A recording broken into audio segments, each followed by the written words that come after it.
Alan, do you have any insight into what kind of a person is in the CIA today?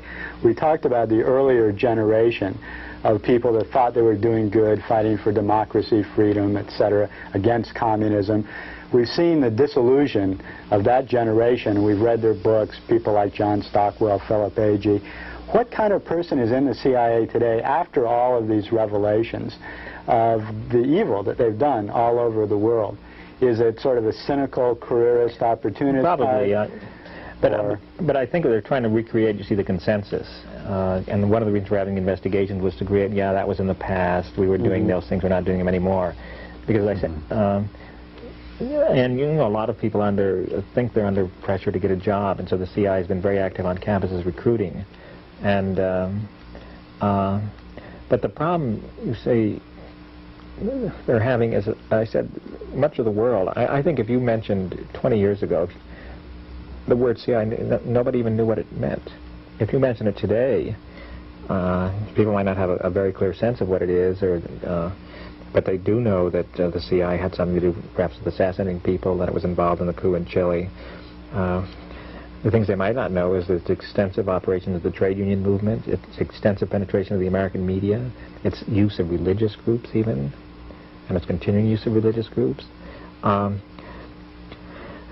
But I think the kind of people they're looking for are the same kinds of people.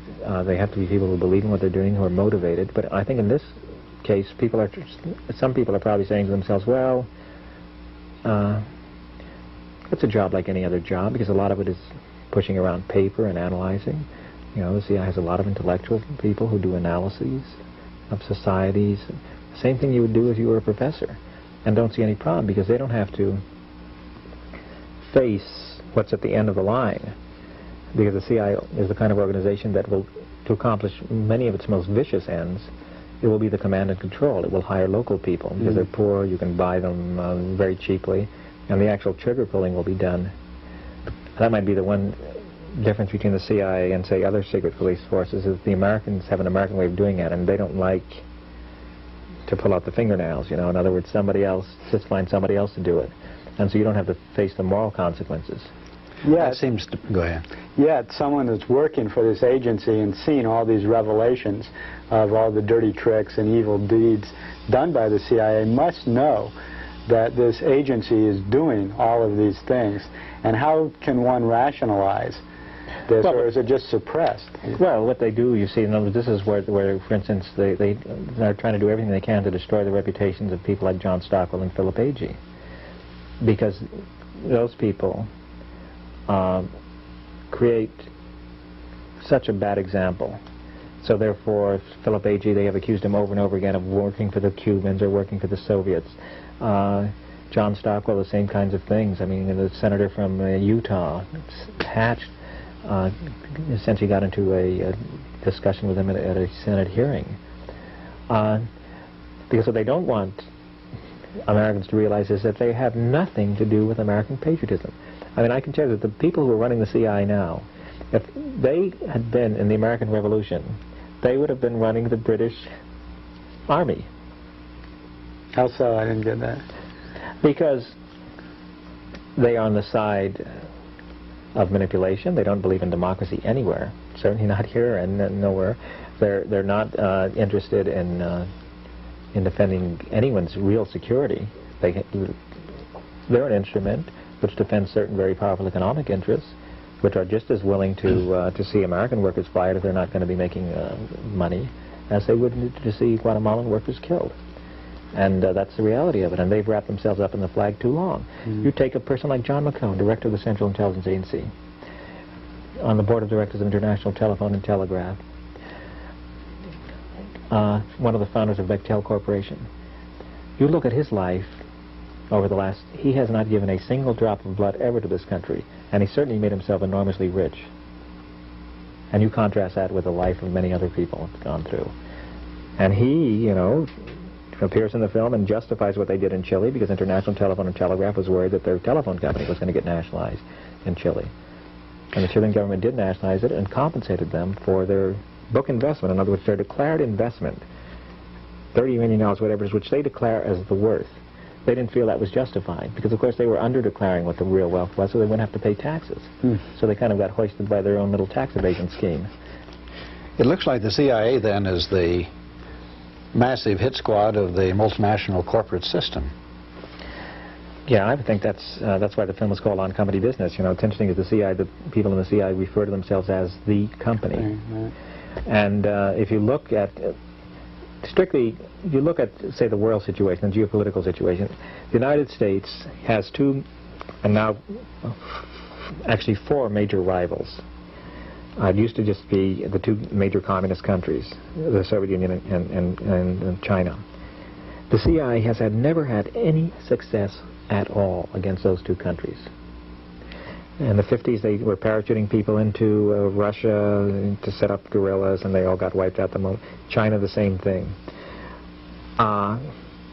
They've been extremely successful against Guatemala, against Iran, against Chile, against Angola, against any of a number of countries. Although some of those backfired, like the Angola. Well, a lot of them are going to backfire in the end, you see, because it comes down to, you to really think in the end that you can control people by beating them down, by getting them mad at you, by making them starve to death and watch their children die at 4 or 5 years old. And in the end, I don't think you can, because in the end, if you're going to watch your children die at 4 or 5 years old, you're going to come out and fight. That's all you have. That's all you have left.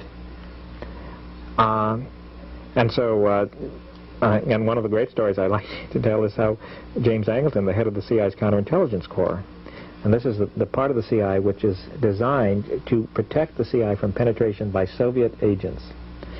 Well, the highest level Soviet penetration we know of into Western intelligence, at least that I know of, is Kim Philby, who was a top British intelligence officer who was working for the Soviet Union for the last 20 or 30 years.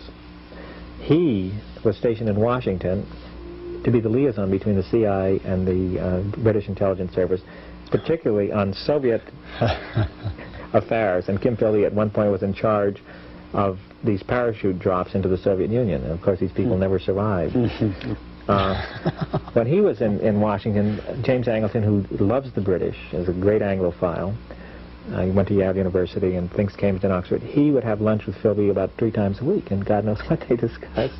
I'm not saying that Angleton is working for the Soviet Union, but he certainly couldn't see what was right in front of his face, because this man was talking with a British accent, was browbeating him with a British accent, and so on. So here you have this great organization with 10,000 employees, and God knows what their budget is, because that's a secret, going up and beating up, you know, people in Guatemala, which is no big accomplishment, really, considering the poverty there. You mentioned a couple minutes ago that America had 4 major enemies, the Soviet Union and Red China, that they'd had no luck against those two. What are the other two? Well, Japan now, in other words, because you realize the United States... As an economic rival. Yeah. But you see, the way they have to look at it at that level, it's rivals. If Japan is outselling, you know, if Americans are buying Toyotas here rather than Chevrolets, they're becoming a rival. And Sony rather than RCA. Exactly. As a Western Europe. As a final question, can you tell us, during the process of making the film, before and afterward, how it changed you, if at all? Well, it changed me in the sense that I knew something about CIA operations, but what I didn't understand is the utter ruthlessness and the banality of it. In other words, that it happens day in and day out, and that the people that are involved in this whole process are just, it's like talking to a bunch of insurance executives. They look at themselves as technologists. In other words, they just have, this is a technique for destabilization and destroy. They never come to the moral consequences, never have to face the moral consequences, and you're dealing with a kind of Rotary Club version of a Gestapo. Because they're smiling, they're affable, they're open. I can say that I got along very well with everybody I interviewed in the film. But nevertheless, if you look at what happens at the end of the process, and I had occasion to see that because my father was a mining engineer, and so I grew up in Latin American countries, and I had a very early awareness of the relationship and say between the United States and some of these other countries.